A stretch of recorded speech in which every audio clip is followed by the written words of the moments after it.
Rhino horn. Tiger हिल और rhino horn के बीच चंद एक पोस्ट है जो यहाँ से दिखाई नहीं देते, जिनके नाम इस प्रकार है: इंडिया गेट, हेलमेट टॉप, शिवलिंग पोस्ट और रॉकी नॉब। वापस राइनो हॉर्न।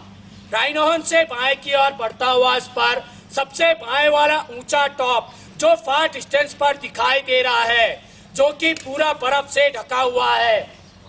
नाम 0.4875। 0.4875 को हम बत्रा टॉप के नाम से भी जानते हैं, क्योंकि कैप्टन विक्रम बत्रा यहाँ दुश्मनों से लड़ते हुए वीरगति को प्राप्त हुए थे। आप लोग जिस रास्ते से आए हैं उसे NH1 के नाम से जाना जाता है। यह रास्ता लेह और कारगिल को श्रीनगर से जोड़ता है। घुसपैठ होने के मुख्य कारण यह थे कि शिमला समझौते के तहत 1972 में भारत और पाकिस्तान के बीच यह एग्रीमेंट साइन हुआ था कि विंटर के सीजन में दोनों देश की सेनाएं LOC को छोड़कर कम बर्फीले स्थान पर चले जाएंगे, क्योंकि सर्दियों के मौसम में दोनों देशों की सेनाओं को यहाँ रहने में काफी मुश्किलें होती थी। सर्दियों के मामले में यह स्थान विश्व में दूसरे और एशिया में प्रथम स्थान पर माना जाता है। 9 जनवरी 1995 में यहाँ का टेम्परेचर -60 डिग्री सेल्सियस रिकॉर्ड किया गया था।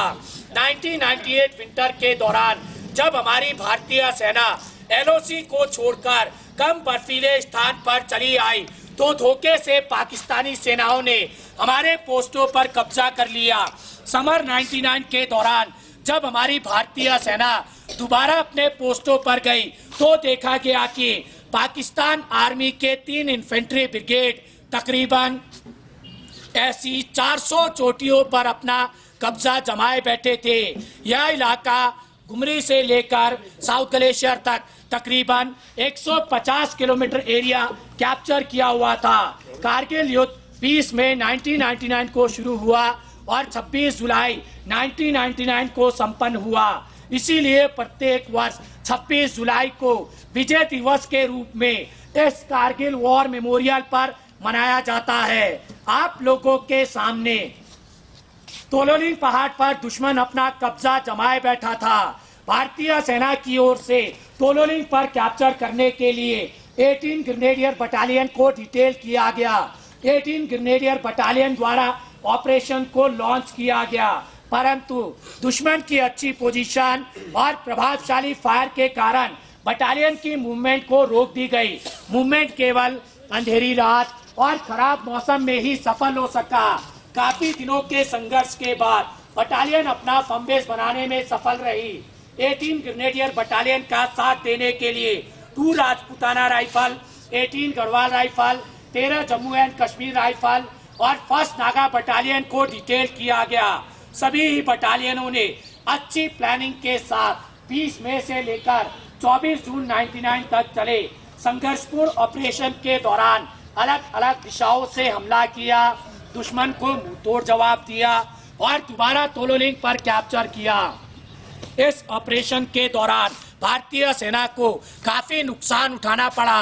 इस ऑपरेशन के दौरान भारतीय सेना के 3 ऑफिसर, 4 जूनियर कमीशन ऑफिसर और 19 जवान वीरगति को प्राप्त हुए। तोलोलिंग पर अपना कैप्चर करने के बाद भारतीय सेना का ध्यान सीधा टाइगर हिल की तरफ गया, क्योंकि वहां बैठा दुश्मन डायरेक्ट NH1 पर प्रभावशाली फायर डाल रहा था, जिससे हमारी सेना की कॉन्वॉय और सिविल गाड़ियों को आने जाने में काफी मुश्किलें हो रही थी। टाइगर हिल पर कैप्चर करने के लिए भारतीय सेना की ओर से 18 ग्रेनेडियर बटालियन और 8 सिख बटालियन को डिटेल किया गया। दोनों ही बटालियनों ने अच्छी प्लानिंग के साथ 2 जुलाई से लेकर 11 जुलाई 1999 तक चले संघर्षपूर्ण ऑपरेशन के दौरान तीनों दिशाओं से हमला किया। और दोबारा टाइगर हिल पर कैप्चर किया। इस ऑपरेशन के दौरान भारतीय सेना को काफी बड़ा नुकसान उठाना पड़ा। इस ऑपरेशन के दौरान भारतीय सेना के 2 ऑफिसर, 4 जूनियर कमीशन ऑफिसर और 30 जवान वीरगति को प्राप्त हुए। इसी ऑपरेशन के दौरान 18 ग्रेनेडियर बटालियन के ग्रेनेडियर योगेंद्र सिंह यादव की महान बहादुरी और अदम्य साहस को देखते हुए उन्हें परमवीर चक्र से सम्मानित किया गया और उन्हीं के party commander lieutenant Balwan Singh की महान बहादुरी को देखते हुए उन्हें महावीर चक्र से सम्मानित किया गया। पॉइंट 4875 को हम बत्रा टॉप के नाम से भी जानते हैं।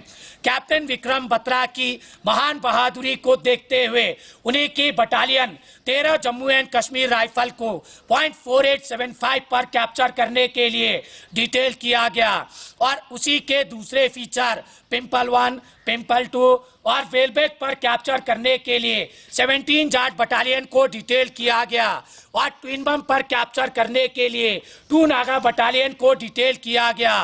तीनों ही बटालियनों ने अच्छी प्लानिंग के साथ 4 जुलाई से लेकर 7 जुलाई 99 तक चले संघर्षपूर्ण ऑपरेशन के दौरान चारों दिशाओं से हमला किया, दुश्मन को मुंहतोड़ जवाब दिया और दोबारा तीनों पोस्टों पर कैप्चर किया। इस ऑपरेशन के दौरान भारतीय सेना को काफी बड़ा नुकसान उठाना पड़ा। इस ऑपरेशन के दौरान भारतीय सेना के 3 ऑफिसर और 27 जवान वीरगति को प्राप्त हुए।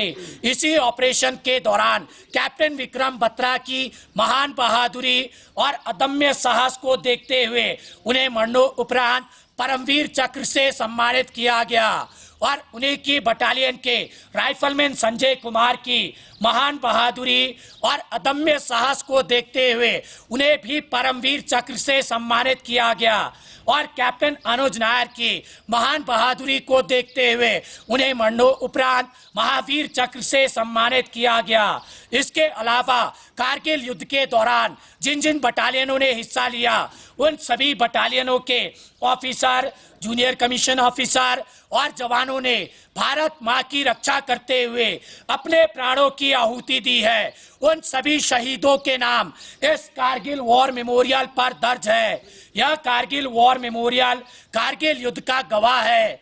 इस पूरे कारगिल ऑपरेशन के दौरान हमारी भारतीय सेना के 559 सैनिक शहीद हुए और 1536 सैनिक घायल हुए।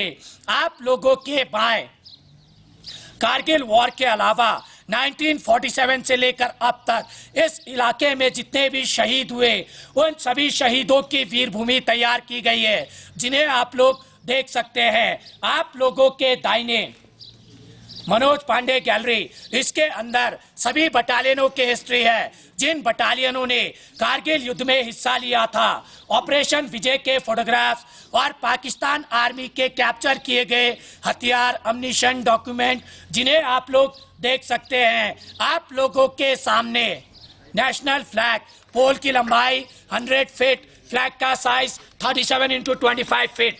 फ्लैग फाउंडेशन ऑफ इंडिया द्वारा 26 जुलाई 2012 को विजय दिवस की 13वीं वर्षगांठ पर उपहार स्वरूप भेंट किया गया था। इन शहीदों के बलिदान को किन्हीं भी शब्दों में बयान नहीं किया जा सकता। हम इन्हें सलाम करते हैं, ये देश इन्हें सलाम करता है।